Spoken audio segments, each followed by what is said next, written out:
نظر و نیاز کی چیز ہے، لیکن کھانے پینے کی چیزیں اوپر سے گرانا، اس زمین پر وہ کھانے پینے کی چیزیں گرتی ہیں تو یاد رکھنا کہ روٹی کا ٹکڑا جو ہے زمین پر رکھا ہوا ہے۔ تو حضور نبی کریم علیہ السلام نے فرمایا کہ عائشہ سے کہا جب کسی قوم سے چلی جاتی ہے تو یہ آتی ہے آج کتنا رزق کی بے حرمتی، لیکن ہمارا نوجوان سمجھ رہا ہے کہ یہ یاد کی خوشی ہے، کچھ چیزیں ایسی ہیں کہ اندر سے نکالی ہے ورنہ آگے جا کر بڑی مشکلات کا سامنا کرنا پڑ سکتا ہے۔ علماء بار بار کہتے ہیں، اس مسجد میں بھی آپ نے امام و خطیب سے سنا کہ خدا کے واسطے جلوس میں خواتین نہ ہیں، لیکن خواتین کا ہجوم لگا ہوا میڈیا پر۔ ابھی تو کوئی بات چھوٹی نہیں ہوئی ہے، سوشل میڈیا پر ایک ویڈیو اپلوڈ ہوئی اور اس میں دکھایا گیا کہ دیکھو یہ ملاد ہے، عورتوں کا ہجوم ہے، مرد بھی وہاں پر موجود ہے، تو کیا ہوگا شیطانیت ہوگی ہے؟ تو یہ عورتیں کون ہیں، کون سی ہیں؟ یہ ہمارے قریبی ہوتی ہیں، تو ہم کیوں اس بات پر غور نہیں کرتے ہیں اور کیوں اپنی وجہ سے ہم اوروں کو بھی بدنام کرتے ہیں؟ تو لہٰذا ان باتوں کو سمجھیے، اور میلاد شریف میں کوئی خرافات اگر ہم شامل کر رہے ہیں، علماء ہمیں سمجھا رہے ہیں، تو پھر اسے دور کیجیے۔ یہ ہماری اور آپ سب کی ذمہ داری ہے۔ قرآن فرماتا ہے کہ الم تر کیف ضرب اللہ مثلا کلمۃ طیبۃ، کیا تم نے نہیں دیکھا کہ اللہ تبارک و تعالیٰ کیسے مثال بیان فرماتا ہے کلمہ طیبہ کی؟ اب کلمہ طیبہ سے کیا مراد ہے؟ یعنی پاکیزہ کلمہ کیا مراد ہے؟ مفسرین نے قرآن میں لکھا، احادیث طیبہ بھی لکھی، کس سے مراد قرآن کی ایک احادیث طیبہ کی سچی بات ہے، اور جو تبلیغ کی جاتی ہے وہ بھی ہے، ہر ایک کام ہے، نعت رسول بھی اس میں شامل ہے، حمد الہی بھی اس میں شامل ہے، اور فرمایا کہ کلمہ طیبہ ہے، لا الہ الا اللہ، یہ بھی اس میں شامل ہے۔ اور مفسرین نے باقی اقوال لکھے تھے، لیکن کلمہ طیبہ کو سر فہرست، اب اللہ رب العالمین اس کو سمجھا رہا ہے۔ کلمہ طیبہ ہے کیا؟ الم تر کیف ضرب اللہ مثلا کلمۃ طیبۃ، معلوم کیا آپ نے نہیں دیکھا کہ اللہ رب العالمین نے کلمہ طیبہ کی کیسے مثال پیش کرتا ہے؟ کشجرۃ طیبۃ اصلها ثابت وفرعها فی السماء، فرمایا کہ پاکیزہ درخت کی مانند ہے کہ جس کی جڑیں زمین کی تہ تک ہیں اور اس کی شاخیں آسمانوں کو چھو رہی ہیں۔ کبھی درخت آپ دیکھیں، ناریل کے درخت موجود ہو تو آپ دیکھیں کہ جب آپ اوپر کی طرف دیکھیں گے تو لگے گا کہ یہ جو درخت ہے یہ آسمانوں کو چھو رہا ہے، طویل درخت ہے۔ تو اچھے درخت کی نشانی کیا ہے؟ پاکیزہ درخت کی نشانی کیا ہے؟ کہ زمین میں اس کی جڑیں پھیلی بھی ہوتی ہیں اور اس کی شاخیں آسمانوں تک ہوتی ہیں۔ اور مثال کس چیز دے کر سمجھایا اللہ نے؟ کلمہ طیبہ کی۔ تو فرمایا کلمہ طیبہ پڑھ ایک مرتبہ اپنے دل سے ایک مرتبہ پڑھ، تو کیا ہوگا؟ اس کلمہ طیبہ کی جو بنیادیں ہیں تیرے وجود کی اندر صلاحیت کر جائیں گے، اور پھر آزاد سے اس کا ظہور ہوگا۔ بنیادیں وجود کے اندر صلاحیت کر دیں اور شاخوں کی صورت میں آزاد سے پھر اچھے اعمال رونما ہونا شروع ہو گئے۔ کلمہ طیبہ دل سے پڑھ لے تو کبھی زبان سے جھوٹ نہیں بولے گا۔ کلمہ طیبہ دل سے پڑھ لے تو زبان سے کسی کی غیبت نہیں کرے گا،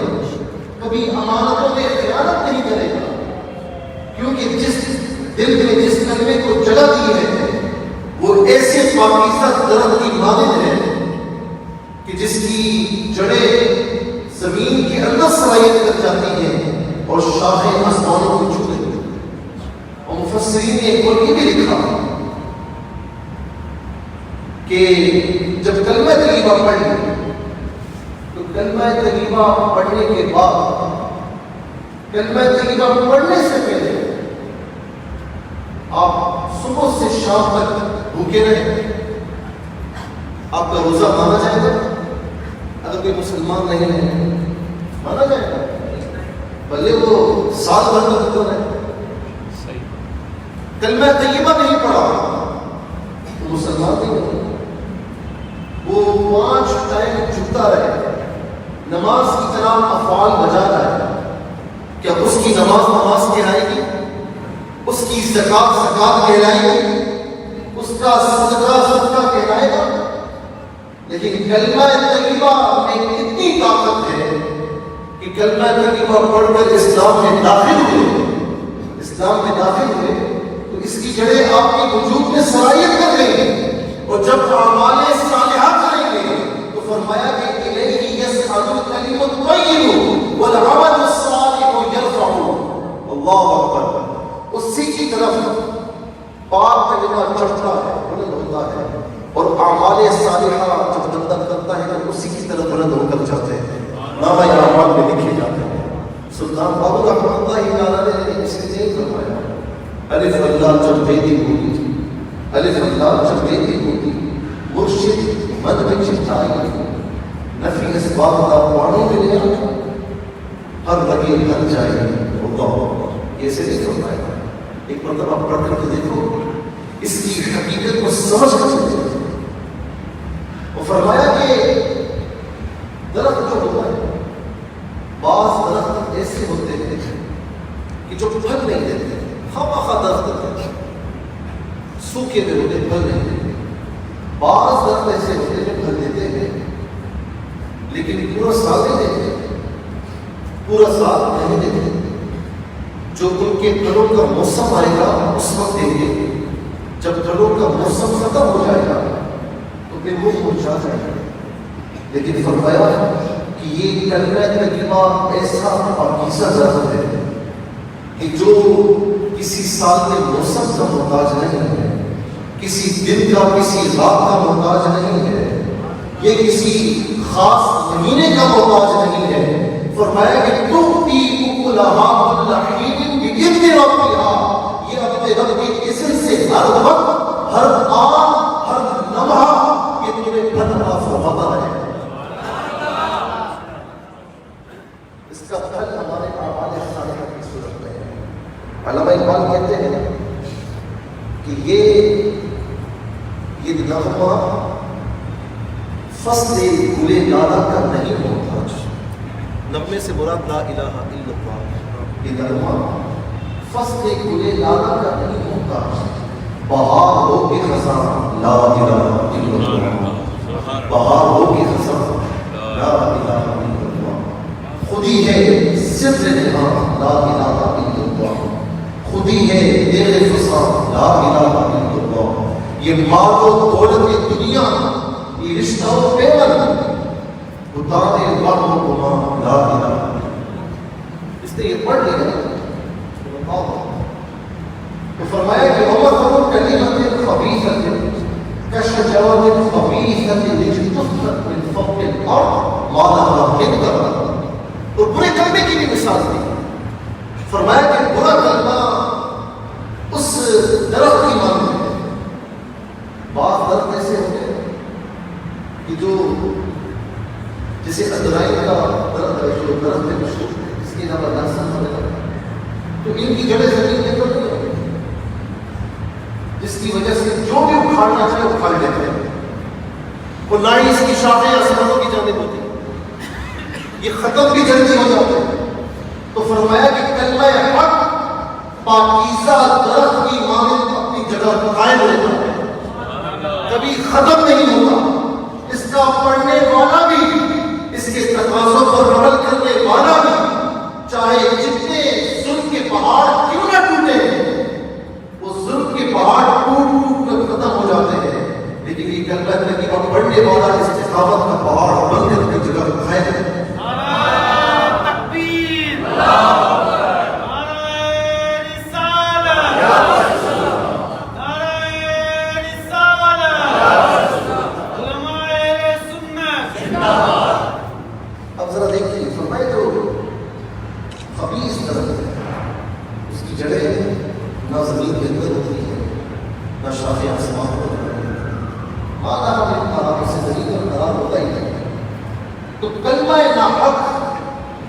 چاہے افرادی عدد کے اعتبار سے کثیر ہو، کثیر لوگ کلمہ لا حق کہہ رہے ہیں، ان کی اصل کچھ نہیں ہوتی، ان کی اصل کچھ نہیں ہوتی، نہ انہیں قرار ہو، وہ ملیا میٹ ہو جاتا ہے۔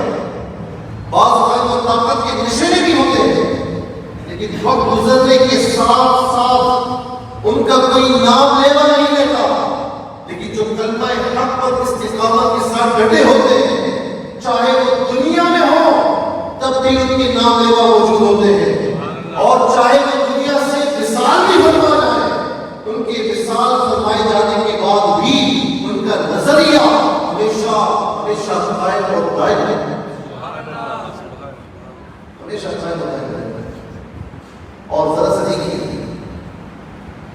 کہ کلمہ طیبہ نفی اور اثبات پر مشتمل ہے، اس کا آغاز نفی سے ہوتا ہے، لا الہ، علماء یہاں موجود ہیں، کوئی الہ نہیں الا اللہ، پھر استثناء کر کے اور زیادہ تاکید میں رکھی کہ کوئی الہ نہیں، آسمان و زمین میں کائنات میں اگر کوئی الہ ہے تو فقط اللہ ہے۔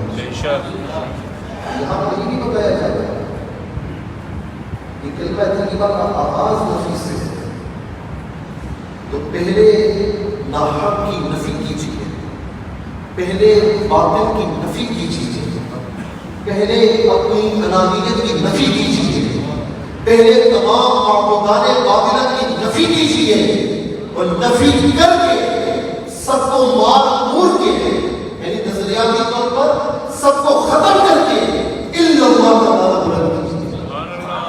ایسا نہیں ہوگا کہ نفی اس بات کے ساتھ چلتے رہے، ایسا نہیں ہو سکتا کہ حق کا اقرار بھی ہے کہ مولا تو ہمارا الہ ہے، اور نفی بھی ساتھ چل رہی ہے۔ اگر ہم ظاہر ہے کہ مسلمان کسی کی پوجا نہیں کر سکتا، لیکن خواہشات کے پیچھے تو چلتا ہے، اور اَيْنَ مَنِ اتَّخَذَ إِلَٰهَهُ هَوَاهُ، کیا تو نے نہیں دیکھا کہ جس نے اپنی خواہشات کو اپنا معبود بنا لیا ہے؟ یار یہ نہ کہنا لوگ کیا کہیں گے، میں یہ بات کروں گا تو لوگ کیا کہیں گے، مجھے تو زمانے میں معزز رہنا ہے، میری بھی کوئی عزت ہے۔ ان تمام چیزوں کو اللہ کی توحید کے آگے، اللہ تعالیٰ کی بارگاہ کے آگے ختم کی، ورنہ یہ دو قسم کے سوال جو ہوتے ہیں کہ حق کا اقرار بھی ہے، باطل کی نفی بھی نہیں ہے، تو دو قسم کے سوال جو ہوتے ہیں ایک حد تک تو چلتے ہیں، لیکن ایک کشتی تیز ہو جائے تب بھی مصیبت ہے، ایک دونوں کشتیوں کا فاصلہ زیادہ ہو جائے تب بھی مصیبت ہے، تب بھی مشکلات اسی کی بھی آنی ہے، دنیا میں اسے ہی ہونا ہے۔ تو لہٰذا پہلے ہر چیز کی نفی کریں، ہر باطل کی نفی کریں، پھر اللہ تعالیٰ کی بارگاہ میں اس کلمہ طیبہ کو پڑھیں۔ اس کی طاقت کیا ہے؟ اندازہ لگائیں، یہ اندازہ ہے دنیا میں کوئی ایسی چیز ہے کہ ترازو کے ایک پلڑے میں دنیا کی تمام چیزوں کو رکھا جائے، کوئی اتنی وزندار چیز آپ لائیں کہ دوسرے پلڑے میں رکھا جائے تو دنیا و مافیا کی تمام چیزیں ہلکی پڑ جائے اور وہ وزندار ہو جائے۔ کوئی ایسی چیز ہے؟ آئیے میں بتاتا ہوں کہ یہ ہے ایک چیز ہے، اور وہ کلمہ طیبہ۔ موسیٰ علیہ السلام سے اللہ تعالیٰ نے فرمایا کہ موسیٰ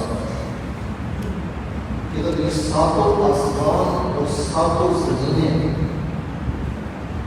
وَضَعْنَا فِي كَفَّةٍ ایک پلڑے میں رکھا جائے اور کلمہ طیبہ لا الہ الا اللہ دوسرے پلڑے میں رکھا جائے تو بالغ بہما، تو جس پلڑے میں کلمہ طیبہ ہوگا وہ وزندار ہو جائے، ساری چیزیں ہلکی پڑ جائیں۔ کوئی ایسا کلمہ بتائیے کہ جو ہمیں غیر مسلم سے مسلمان بنا دے، کوئی ایسا کلمہ بتائیے کہ جو ناپاک کو پاکیزہ کر دے، کوئی ایسا کلمہ بتائیے کہ جو گناہگار کو نیکوکار بنا دے، کوئی ایسا کلمہ بتائیے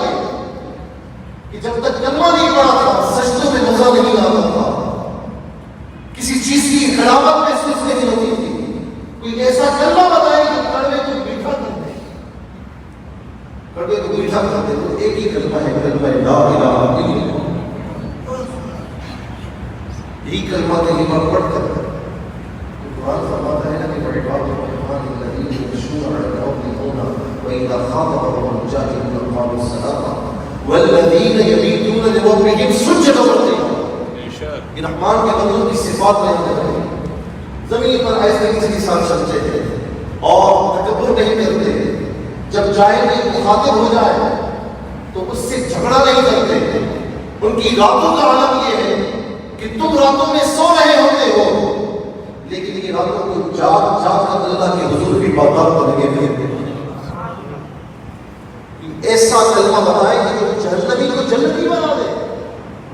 میرے محبوب علیہ السلام نے یہ کلمہ عطا فرمایا کہ من قال لا الہ الا اللہ فقد دخل الجنہ. جس نے ایک مرتبہ کلمہ طیبہ پڑھا پھر آخر میں داخل الجنت, اس لیے کہ اسلام کے رجسٹر میں اس کا نام شامل ہو گیا. کوئی ایسا کلمہ بتائے کہ جو جنت کی چابی بن جائے. حدیث پاک ہے کہ مفاتیح الجنت شہادت ان لا الہ الا اللہ. جنت کی کنجی یہ ہے گواہی دینا اس بات کی کہ اللہ کے سوا کوئی معبود نہیں. اور ایک مرتبہ حضرت داحیہ کلبی رضی اللہ تعالی عنہ حدیث پاک کے الفاظ ہیں کہ فلما دخل داحیہ المسجد, داحیہ مسجد میں داخل ہوئے تو جبریل علیہ السلام سے خدمت ہوئے. عرض کی یا رسول اللہ کل داحیہ, داحیہ سے کہہ دیجیے کہ داحیہ لما قلتا, جب تو نے اس کلمے کو پڑھا فقد غفرت لك, میں نے تیری مغفرت فرما دی. اللہ تیری مغفرت فرما دی. یہ کلمہ اللہ تعالیٰ کے اتنا پسند ہے. مکتوب علی باب الجنہ شہادت لا الہ الا اللہ لا اعذب من قال. لائیے ایسا کلمہ جو جہنم کی آگ سے ہمیں بچائے. حدیث پاک میں ہے کہ جنت کے دروازے پر لکھا ہوا ہے کہ جس نے یہ کلمہ پڑھا شہادت کی, اللہ رب العالمین فرماتے ہیں حدیث قدسی ہے, حدیث قدسی سے کہتے ہیں کہ بات اللہ کی وہ زبان میں مصطفیٰ علیہ السلام کی. اللہ رب العالمین فرماتا ہے کہ جس نے یہ جنت کے دروازے پر لکھا ہوا ہے کہ جس نے گواہی دی میری توحید کی اس کلمے کی, تو فرمایا کہ اس سے کبھی عذاب نہیں ہوگا, اس سے کبھی عذاب نہیں. یہ کلمہ طیبہ کی طاقت ہے جو ایک غیر مسلم کو مسلمان بناتا ہے, مسلمان کے فربلا بناتا ہے, مسلمان کے رگوں پہ یہ گچ بس جاتا ہے. حضور نبی کریم صلی اللہ علیہ وسلم نے اسی کلمہ طیبہ کی طاقت سے صحابہ کرام کو روشناس کروایا. اور صحابہ کرام کیسے روشناس کی, ہمیں ایک نہیں کئی مثالیں ملتی ہیں. آج کل تو آپ دیکھیں نا کہ ذرا سا دباؤ آ جائے, ذرا سا دباؤ آ جائے, ہم حق بات کو چھوڑ دیتے ہیں, نام شروع کرتے ہیں. ذرا سا کہیں پر نوکری ہے, وہاں سے دباؤ آ جائے تو نماز پڑھنا چھوڑ دیتے ہیں, نماز پڑھنا چھوڑ دیتے ہیں. کوئی خاتون کہیں نوکری کرتی ہے, ذرا سا دباؤ آ جائے پردہ کرنا چھوڑ دیتے ہیں کہ جہاں میں امپلائی کو وہاں اس بات کی اجازت نہیں ہے. یعنی ہم معاشرے میں بستے ہیں اپنی فیلڈ میں, اپنے ڈپارٹمنٹ میں, ہر شعبے میں دیکھتے ہیں کہ زبان سے کلمہ پڑھتے ہیں لیکن جہاں کہیں ذرا سا دباؤ آ جائے تو ہم اپنے آپ کو شو ہی نہیں کرتے کہ ہم کون ہیں, سارے کام چھوڑنے پر تیار ہو جاتے ہیں. ذرا دیکھیے کہ صحابہ کرام نے کیا کیا. بلال حبشی رضی اللہ تعالیٰ عنہ چاہتے ہیں کہ اتنا ظلم کرتا تھا دنیا کے میاں کے ساتھ, اتنا ظلم اس کا کرتا تھا. تبتی ہوئی دوپہر میں قمیص اتار کر ننگی پیٹھ انہیں لٹایا جاتا اور پھر سینے پر وزندار چیز رکھ دی جاتی تھی کہ جو تو نے کلمہ پڑھا اس سے ہٹ جا, اس سے ہٹ جا. وہ بتوں کے لیے کچھ نہ کہنا, ان کو مان, اللہ کو نہ مان, رسول کو نہ مان. جتنا بلال پر ظلم کیا جاتا مرتے ہی زیادہ وہ کہتے شہادت اللہ الہ الا اللہ، میں گواہی دیتا ہوں اشہد ان لا الہ الا اللہ کہ اللہ کے سوا کوئی معبود نہیں اور محمد اللہ کے رسول۔ اور پھر آپ دیکھیں گے وقت سایہ کا سیدنا صدیق اکبر رضی اللہ تعالیٰ عنہ اللہ کے رسول علیہ السلام کے حکم سے خرید کر آزاد کیا۔ کسی نے بلال سے پوچھا بلال کیا بات تھی، اتنا ظلم و ستم برداشت کیا، اس کے باوجود بھی پائے استقامت میں لرزش نہ آئی؟ تو فرماتے ہیں کہ جب تم مٹکا خریدتے ہو، خریدنے سے پہلے ٹھوک بجا کر دیکھتے ہو تو تمہیں اندازہ ہو جاتا ہے کہ یہ مضبوط ہے یا کچا ہے۔ تو مجھے اسلام لانے کے بعد ٹھوک بجا کر دیکھا جا رہا ہے کہ میں مضبوط ہوں یا کمزور ہوں۔ اللہ تعالیٰ کا شکر ہے کہ اللہ رب العالمین نے مجھے کامیابی عطا فرمائی۔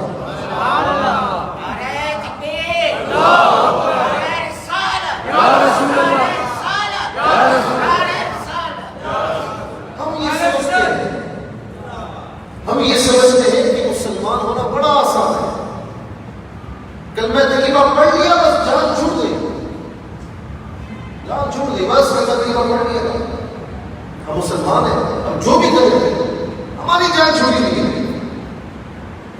کلمہ طیبہ تو پڑھ لیا لیکن اس سے دل میں بسائیں گے کب، اس کو نس نس میں کب بسائیں گے، اس بات کا میں خیال نہیں کرتا۔ کلمہ طیبہ پڑھ لیا لیکن اس کے تقاضے کیا ہیں اس بات کا پتہ ہی نہ احساس ہوتا نہ فیل ہوتا ہے کہ ہمیں کچھ پتہ کرنا چاہیے۔ اگر کلمہ طیبہ یعنی اسلام میں داخل ہونے کے بعد کچھ کرنا نہ ہوتا تو اللہ رب العالمین کیوں فرماتے ہیں وَالْعَمَلُ الصَّالِحُ يَرْفَعُ، کہ اچھے اعمال اس کی جانب بڑھتے ہیں۔ اللہ رب العالمین یہ کیوں فرماتا کہ أَفَحَسِبْتُمْ أَنَّمَا خَلَقْنَاكُمْ عَبَثًا وَأَنَّكُمْ إِلَيْنَا لَا تُرْجَعُونَ، کیا تم یہ گمان کرتے ہو کہ تمہیں اللہ رب العالمین نے عبث پیدا فرمایا اور تمہیں اس کی طرف لوٹ کر نہیں جانا، تو یہ سمجھتے یہ تمہاری خطاب ہے۔ ام حسبتم ان تدخلوا الجنة ولما يأتكم مثل الذين خلوا من قبلكم، کہ تم یہ گمان کرتے ہو کہ کلمہ پڑھا اور سیدھا جنت میں جاؤ گے، کچھ تقاضے بھی ہیں۔ فرمایا کہ ابھی تم پر وہ آزمائشیں نہیں آئی کہ جو پچھلے دور میں آئی تھی، کہ صحابہ اکرام تو وہ آزمائشوں کے پہاڑ ٹوٹتے تھے، پہاڑ ٹوٹتے تھے کہ پہاڑ پر بھی اگر یہ آزمائشیں آتی تو گریزہ دینا پڑتا، لیکن صحابہ کس طریقے سے کھڑے ہوئے، کس طریقے سے کھڑے ہوئے۔ آپ جنگ بدر کو کھاتے ہیں، جنگ احد کو کھاتے ہیں، اللہ اللہ اللہ۔ صحابہ نے کیا کیا کہ جنگ احد میں جب حضور نبی کریم صلی اللہ علیہ وسلم کو کفار نے گھیر لیا اور پھر کچھ صحابہ نے آقا علیہ السلام کو دیکھا تو صحابہ آقا علیہ السلام کے آگے آ گئے، تیر پہ تیر کھانے لگے کہ یہ تیر لگتے ہیں تو ہمیں لگے، لیکن مصطفیٰ علیہ السلام کی جان کوئی تیر نہ لگے۔ اور پھر آقا علیہ السلام نے ان صحابی کو یہ بھی فرمایا تھا کہ فدا کرو گے بات، تو یہ مرتبہ ملتا ہے نا کہ صحابہ جب بھی بات کرتے ہیں بات کرنے سے پہلے کہتے ہیں کہ یا رسول اللہ فدا کا امی و ابی، لیکن وہ صحابہ کتنے خوش نصیب ہیں کہ جب انہوں نے اپنے سینوں پر زخم کھائے، تلواریں چڑھائی سے چلائے، کفار کو نہیں آنے دیا، تو میرے آقا علیہ السلام نے فرمایا کہ میرے صحابی تجھ پر میرے ماں باپ فدا، کیا مرتبہ مقام ہوتا، کیا مرتبہ ہوتا۔ حضرت خباب بن عرس رضی اللہ تعالیٰ عنہ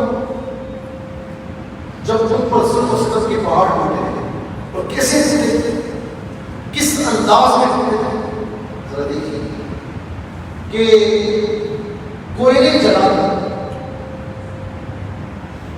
تو وہ پورے گرم ہو جاتے، کوئلے جلا ننگی پیٹھ آپ کو ان پر لٹایا جاتا اور اوپر وزندار چیزیں ہل بھی نہ پائے۔ اور کئی بار ایسا ہوا کہ حضرت خباب بن عرس رضی اللہ تعالیٰ عنہ کی پیٹھ کے پسینے سے وہ کوئلے بجھ گئے۔ فاروق اعظم رضی اللہ تعالیٰ عنہ کے دور میں ایسا ہوا، خباب بن عرس غنیمت آنا شروع ہوا. اور ایک مرتبہ اکیلے میں تھے تو فاروق اعظم رضی اللہ تعالیٰ عنہ نے خواہش کا اظہار کیا اپنی پیٹھ سے. جب خباب بن قیس نے اپنی پیٹھ سے کپڑا ہٹایا تو پوری پیٹھ کالی جلی ہوئی تھی. فاروق اعظم رضی اللہ تعالیٰ عنہ دیکھ کے رو پڑے. اور یہی خباب بن قیس رضی اللہ تعالیٰ عنہ جب مال غنیمت آنے لگا تو رو پڑے. کسی صحابی نے عرض کی, فرمایا کہ کیوں روتے ہیں؟ تو کہا کہ ہم نے جو تکلیفیں جھیلی ہیں, ہم نے جو مسائل کے پہاڑ برداشت کیے ہیں, ظلم و ستم برداشت کیا ہے, آج یہ جو مال آ رہا ہے مجھے لگ رہا ہے کہ اللہ تبارک و تعالیٰ دنیا ہی میں ہمیں اس کا اجر عطا فرما رہا ہے. میں رو رہا اس لیے ہوں کہ مجھے دنیا میں اس کا اجر نہیں چاہیے. مولا جو اجر چاہیے ہم اس سے آخرت میں اجر دیں گے تو ہمیں عطا فرمائے. دنیا میں اس کا اجر نہیں چاہیے. اس طرح کئی مثالیں ہیں, کئی مثالیں. خود حضور نبی کریم علیہ السلام نے آپ سے پڑھ کر کوئی سخاوت دکھائی. جب وہ ابو طالب کے پاس تیسری مرتبہ کفاروں نے کھولش آئی اور بڑی دھمکیاں دی, تو یہاں تک کہ ابو طالب نے حضور نبی کریم علیہ السلام نے اچھا بڑی محبت کرتے. تو ابو طالب نے کہا کہ بھتیجے تھوڑے عرصے کے لیے اس تبلیغ کو موقوف کرو, حالات خراب ہے. اب تک تو میں اس سے سیریس نہیں لے رہا تھا, لیکن اب دھمکیاں دینے پر آ رہا.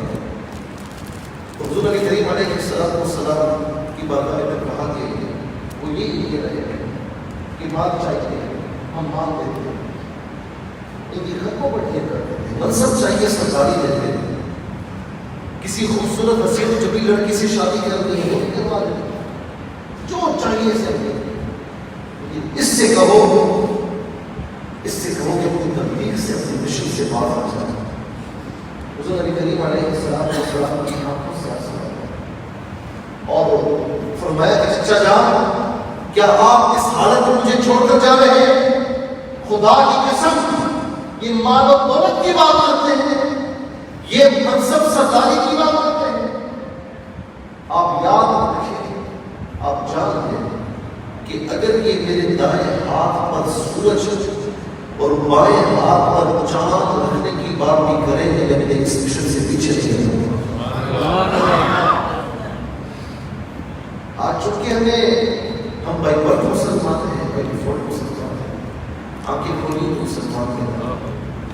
شاید اسی لیے ہمیں ان باتوں کا اندازہ نہیں ہے. نہ مجھے مسلمان ہونے کی شاید قدر ہے, نہ اس بات کی قدر ہے کہ انہوں نے محمد صلی اللہ علیہ وسلم کلمہ طیبہ کا تقاضا یہ بھی کہتا ہے. جب ہم نے اللہ تعالیٰ کی توحید کو مانا, جب اس کے رسول صلی اللہ علیہ وسلم کی رسالت کو مانا, تو رسالت کی توحید کی تمام تقاضوں پر عمل کرنا. جہاں پر حضور نبی کریم علیہ السلام کی رسالت کا تقاضا یہ ہے کہ اس سے محبت کی جائے, اس سے عشق کیا جائے. یہ تقاضا یہ نہیں کہ ان المحب لمن يحب, محبت کرنے والا جس سے محبت کرتا ہے اس کا اطاعت گزار اور فرما بردار ہوتا. آج فرما برداری اب نہیں رہی. اسی طریقے سے ایک تقاضا یہ بھی ہے کہ حضور نبی کریم علیہ السلام کی تعظیم کی جائے, حضور نبی کریم علیہ السلام کی تعظیم کی جائے. آج ہم نے یہ بھی نہیں کی. تعظیم صرف یہ نہیں کہ آپ علیہ السلام کا ذکر ہو تو محبت بیٹھے, تعظیم ہے فقط یہ نہیں. تعظیم یہ بھی ہے کہ ان کے فرامین ہمارے سامنے آئے تو ہماری گردنیں اس کو بھی جھک جائے, اس پر عمل کرے. آج کون ان کے طریقوں پر عمل کرتا ہے؟ آج کون ان کی سنتوں پر چلتا ہے؟ آج کون ان کے بتائے ہوئے راستوں پر چلتا ہے؟ اگر میں پوچھوں تو کسی کے پاس کوئی جواب بڑی مشکل سے ہوگا. علاوہ چند لوگوں کے آپ دیکھیں کہ میلاد منانے والے جو روڈوں پر آتے ہیں تو لاکھوں کی تعداد میں ہوتے ہیں, لیکن مساجد میں آنے والوں کی تعداد لاکھوں میں ہوتی ہے. مساجد ہماری نمازوں میں فجر میں کیوں ویران ہوئی؟ اس محلے میں اچھے خاصے عاشق رسول رہتے ہوں گے، محبین مصطفیٰ صلی اللہ علیہ وسلم رہتے ہیں، ذرا اس پر بھی ہمیں غور کرنا چاہیے۔ اور میں دور حاضر کے اعتبار سے اور ان ایام میں خاص طور پر بات کروں گا کہ بابا جی رحمۃ اللہ تعالی کے حوالے سے کہ وہ تو اپنی ذمہ داری نبھاتا، وہ اپنی ذمہ داری نبھاتا، بلکہ میں کہتا ہوں کہ اس سے بڑھ کر نبھاتا۔ اور میں اکثر یہ دیکھتا تھا، سوچتا تھا کہ ایک ویل چیئر پر شخص بیٹھا ہوا اور پوری دنیا کو اس نے ہلاتا ہوا، معذور شخص نے دنیا والوں کو چلنا سکھا دیا۔ یہ عظیمت کیا ہوتا ہے، یہ عظیمت کا راستہ کیا ہوتا ہے۔ امام حسین رضی اللہ تعالیٰ کو جب یزید اور اس کی قوتوں کے سامنے آئے، تعداد کم تھی، اور بظاہر امام حسین رضی اللہ تعالیٰ کو شہید ہے، بظاہر کاٹا گیا، مارا گیا، اور جتنی بھی لاشیں مبارکیں تھیں انہیں ڈھونڈا گیا ہے، لیکن مجھے بتائیں کہ آج حسینی اولاد یہاں پر ملے گی آپ کو، یزیدی اولاد ملے گی؟ یزید کی اولاد میں سے ایک بھی نظر نہیں آئے گا، لیکن ہر جگہ حسینی ضرور نظر آئے گا۔ حسینی اولاد کے اعتبار سے میں کہہ رہا ہوں، سادات کتنے نظر آئیں گے، اور حسینی کردار کے حوالے سے بھی کہہ رہا ہوں۔ آج آپ کو کہیں پر کوئی یزیدی کردار دکھائی بھی دے گا، اس سے پوچھے کہ تم یزیدی ہو، کہے گا نہیں یزیدی نہیں، ڈر کے مارے کہے گا یزیدی نہیں، حالانکہ کردار اس کا ملتا جلتا ہوگا، لیکن ایک عام مسلمان جب سے اٹھائے اس سے پوچھے، وہ کہے گا حالے بڑے فخر سے کہے گا میں اسے، کیوں؟ ان کا کردار۔ اور یاد رکھیں کہ شخصیات دنیا سے چلی جاتی ہے، کردار نہیں چاہتا، کردار دنیا میں زندہ رہتا ہے۔ آج تک امام حسین رضی اللہ تعالیٰ عنہ کا کردار زندہ، آج تک صحابہ کرام علیہ رضوان کا کردار زندہ ہے، کیوں؟ ان کا کردار اتنا عظیم، اسی راستے پر چلنے والے تھے قبلہ بابا جی رحمۃ اللہ تعالیٰ علیہ تھے، اور جنہوں نے یہ عمل کر کے دکھایا کہ اور کسی جانب کیوں جائے، اور کسی کو کیوں دیکھیں، اپنا سب کچھ گنبد خزرہ کل بھی تھا اور آج ہے۔ بتلا دو گستاخ نبی کو غیرت مسلم زندہ ہے، دین پر مر مٹنے کا جذبہ کل بھی تھا اور آج بھی ہے۔ تو بابا جی رحمۃ اللہ تعالی دنیا سے چلے گئے اور اس کی عملی تفسیر بنتے ہوئے گئے کہ خدا کے واسطے ایک بار آ جاتا، خدا کے واسطے ایک بار آ جاتا، تم چلے جا تیرا ایمان آ جاتا۔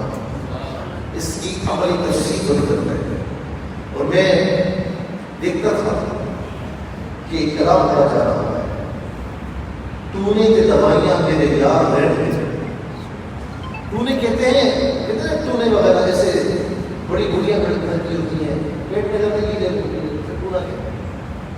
تو نے کہ دوائیاں، جسے ہم ٹوٹکی بھی کہتے ہوتے ہیں، تو نے کہ دوائیاں میرے یار بیٹھ گئے، آقا دے ایمان کو بیمار بیٹھ گئے۔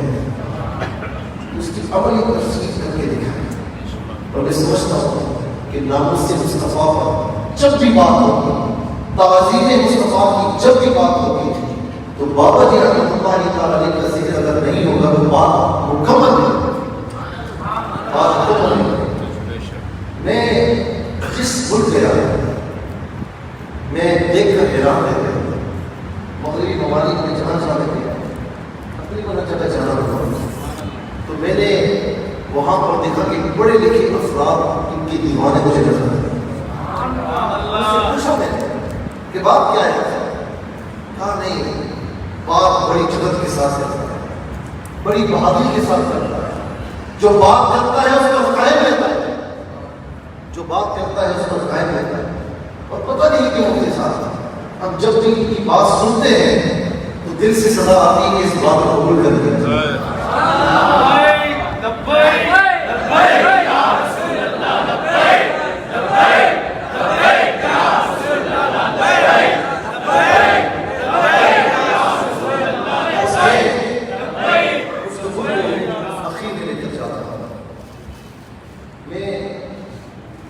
اس وقت کڑے حالات میں اور جن کا کوئی جرم نہیں ہے ان باتیں حکومت کے سامنے ایک ہی جرم ہے کہ نام سے استعفا کی بات کرتے ہیں اور رہائی کے آرڈرز بھی ظاہر کے جاری کیے گئے ہیں اس کے باوجود رہا نہیں کیا جاتا. تو میں سمجھتا ہوں کہ اس پر ارباب اختیار کو اس دینا چاہیے اور اس پر جو چیز غلط ہے اس سے ہٹایا جائے, جو چیز صحیح ہے اس پر عمل کیا جائے. کیونکہ ہوتا یہ ہے کہ مزدوروں پر کتنا ظلم ہوا. آپ یاد رکھیں کہ ایک بابا جی رحمۃ اللہ سے تم یہ نہ سمجھنا کہ یہ نظریہ ختم ہو گیا. نظریہ ختم نہیں ہوگا. اب ہر گھر سے ان کے نظریے کے لوگ آپ کو نظر آئیں. یہ خواب خیال ہے کہ یہ ختم ہو جائے گا. ایک مہینوں کا ان کو بند کیا جائے گا تو کوئی نام دبا نہیں رہے گا. قوت کو جتنا دباؤ گیا تو جب وہ آب و تاب کے ساتھ واپس آئے گا پھر اس کا مقابلہ نہیں کر پاؤ گے. لہٰذا جو انصاف کی باتیں وہ کیجیے, جو نا انصافی کی باتیں وہ مت کیجیے. اور چونکہ اس وقت حالات اتنے بڑے ہیں کہ میں اپنے ان ساتھیوں سے بھی کہوں گا کہ ان کو اپنے بچے کو, اپنے بھائی کو یا اپنے بزرگ کو, ان سے بھی کہوں گا کہ آپ کا بڑا بڑا ہو, لیکن خدا کے واسطے آپ اپنوں کو گالیاں دیں. میں جو بات کرنا چاہ رہا ہوں وہ آپ سمجھ رہے ہیں. اس وقت اپنوں کو گالیاں دینے کا وقت نہیں ہے. لیکن جب آپ اوپر بھی ہوتے ہیں, کوئی چند ساتھی آتے ہیں جو کہتے ہیں کہ میری جان اس کے لیے قربان ہے, ٹھیک ہے. دوسرا آتا ہے میں جان تو نہیں دے سکتا, میرا مال قربان ہے, ٹھیک ہے. تیسرا آتا ہے یار میرا جان دے سکتا ہوں, اپنا مال دے سکتا ہوں, میری زبان اس کے لیے چلے گی, میں اس کے لیے قربان ہوں. الغرض آپ یہ دیکھیں کہ کون کس طریقے سے آپ کے ساتھ تعاون کر رہا ہے. تو یہ تمام علماء اہل سنت, تمام مشائخ اہل سنت اپنی اپنی جگہ کام میں مصروف ہے, ٹھیک ہے نا. کوئی کس انداز میں آپ کے ساتھ تعاون کر رہا ہے, آپ کی بات کر رہے ہیں, کوئی کس انداز میں. لہٰذا اس وقت ہمارے سامنے بہت سے محاذات ہیں, ہمیں ان پر کام کرنا ہے. کہ ختم ہو گئے, کہ سارے ختم ہو گئے, اپنوں کو برا بلا کر. لہٰذا خدا کے واسطے میں تو جوانوں سے بھی کہوں گا جو جذبات میں بہ کر کہتے ہیں کہ یہ علماء ہمارے لیے آگے نہیں آتے, یہ علماء نے کام نہیں کرتے, وہ شاید نہیں. جو کرتا ہے بہت اچھی بات ہے, جو نہیں کرتا آپ اس کو چھوڑ دیجیے. آپ اپنے کام سے لگے رہیے. میں آپ کو یقین سے کہتا ہوں کہ چلے تھے جانے منزل سے اکیلے مگر لوگ ملتے گئے کاروان ہوتا ہے. ایک وقت آئے گا کہ آپ کا مشن ابھی بھی ناکامیاب ہے. آپ کا مشن ابھی بھی کامیاب ہے, اور دیکھنے والے دیکھیں گے کہ انشاءاللہ یہ سالمین, یہ ستم گھر, یہ سارے دنیا میٹ ہو جائیں گے اور اس مقام میدان میں کھڑے ہوئے. اللہ تبارک و تعالیٰ ان مظلوموں کی مدد فرمائے اور ارباب اختیار کو, ارباب اقتدار کو عقل اور سوچ سمجھ کر فیصلہ کرنے کی توفیق نصیب فرمائے. میں آخر میں اس مسجد کی امام مفتی حضرت علامہ مولانا ابرار نورانی صاحب کی مشکور, علامہ مفتی شباب مفتی صاحب زیدہ مشکور, دونوں بڑے پیارے انسان ہیں. اس کے علاوہ علامہ شاہ محمد جیلانی صاحب جو ہم سے بڑے ہیں, سینئر ہیں, یہ بڑی محبت کے ساتھ ملتے ہیں. اللہ تبارک و تعالیٰ اس سب شاہ آباد فرمائے. حضرت کا نام میرے ذہن میں نہیں ہے, حضرت علامہ مولانا اقبال اویسی صاحب زیدہ مشکور. تمام علماء ہمارے سروں کے تاج, یہ تمام مشائخ ہمارے سروں کے تاج, جن کا نام میرے ذہن میں نہیں تو مجھے معاف کر دیجیے گا, لیکن آپ سب میرے لیے سروں کے تاج ہیں, کیونکہ آپ لوگوں کو پاؤں ہے ہمارا سر. اللہ رب العالمین کی کئی جانا قبول فرمائے. علامہ ابرار نورانی صاحب کا اور علامہ پیشہ ورانہ صاحب کا شکریہ ادا کرتا ہوں کہ یہ منظور کیا. بڑی محبتوں کے ساتھ دعوت دیتے ہیں کیونکہ اس مرتبہ میں رہنا اتنا آسان نہیں تھا, لیکن محبتوں کے آگے ہمارا ساتھ نیچے ہوتا ہے تو کبھی نہ مجھ سے نہیں کرتی. اللہ تعالیٰ آگے بھی ایسے ہی ہوتی نہ ہمارے مجھ سے کرتے بلکہ ہم ہمیشہ آتے رہے. یہاں پر آتا ہوں بڑی خوشی ہوتی ہے. اللہ العالمین ان کی علم و عمل میں برکت عطا فرمائے, ان کی اس مسجد کو نمازوں سے معمور فرمائے, اس کو مسلک اہل سنت کا عظیم الشان مرکز بنائے. اور یہاں پر جو مدرسہ ہے اللہ تبارک و تعالیٰ اس مسجد کو رات چونکہ ترقی عطا فرمائے. اور میں آخر میں ان اشعار کو ختم کرنا چاہوں گا کہ جمی میری ہو سکتی درد تمہارا یا رسول اللہ, بس یہی ہے ایک جینے کا سہارا یا رسول اللہ. خطاؤں پر ندامت ہے مگر نازا ہوں قسمت پر کہ میرے ہاتھوں میں ایک دامت تمہارا یا رسول اللہ. اور روز حشر میرے اس یقین کی لاج